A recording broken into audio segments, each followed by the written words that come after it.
Sindhu Purohit. I'm a graduate of BAMS, that is Bachelor of Ayurvedic Medicine and Surgery. If you want to know more about this course and take it as one of your career options, then watch the full video on DigiSign Premium subscription.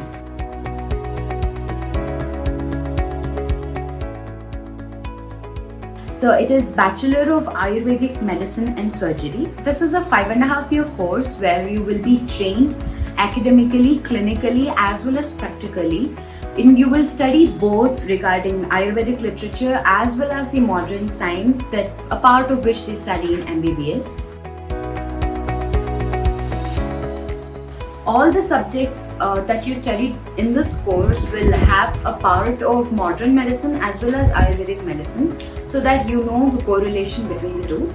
In first year, you have 5 subjects: Sharira Rachana, that is anatomy; Sharira Kriya, that is physiology; Ashtanga Hridaya, Padartha Vignana, and Sanskrit. In second year, you have 4 subjects, that is Dravya Guna, that is the plants that are used in Ayurvedic medicine; Agada Tantra, that is toxicology; Vaishajya Kalpana evam Rasha Shastra, that is pharmacology, and also the minerals that are used in the preparation of Ayurvedic medicines. And the fourth subject is Charaka Samhita. You study only the first half of Charaka Samhita in the second year. In third year, again you have 5 subjects. The second half of Charaka Samhita is studied in the third year, and the other subjects are Bala Roga, that is pediatrics; Prasuti Tantra and Stri Roga, that is obstetrics and gynecology; Swastha Vritta and Yoga, that is geriatrics and a part of yoga that is studied here.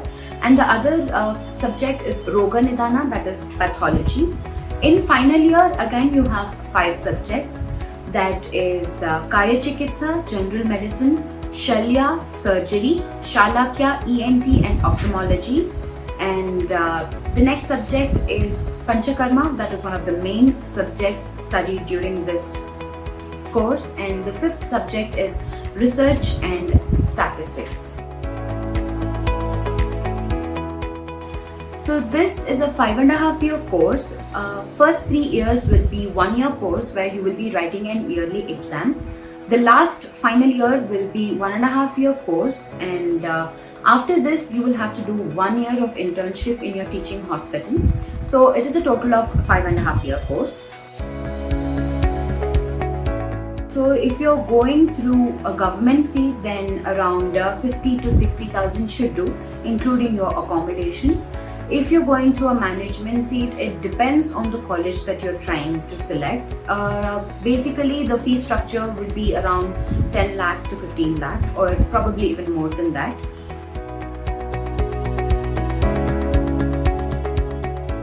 As of now, there are a lot of colleges that are providing this course. But then one of the best colleges are in Mysore, Bangalore, Jaipur, Pune, Jamnagar, even in New Delhi. So I think these are the places that you might look for one of the best colleges.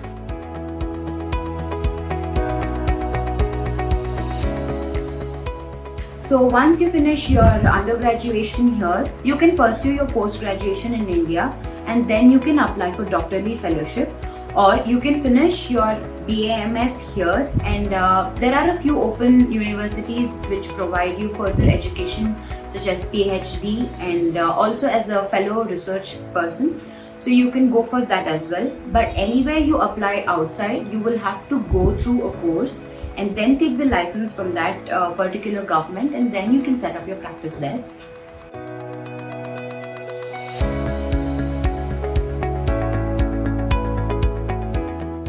So just as any other course, you will have to finish your 10th, and then you have to finish your PU. In PU, you should have a science background, and you should have studied PCMB. And then you have to score a minimum of 45% in your PU board exams, and then write an entrance exam, that is All India Entrance, that is NEET as of now. Then you will have your ranking, that is for this category, you will have your ranking in ISMH. After that, the counseling will begin, and the rest is followed after that.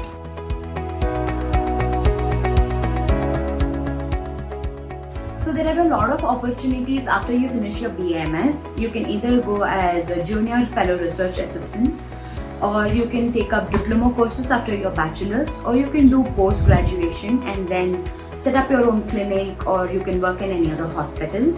Or if you want to get into administration, then you can do masters of public health, or masters of hospital management, or masters of health administration, if you want to get into such kind of administrative or management sort of lines. If you want to get into research, then you can finish your post graduation and you can go as a fellow researcher. Or else you can also start up your own clinic. I think that most of the people prefer that.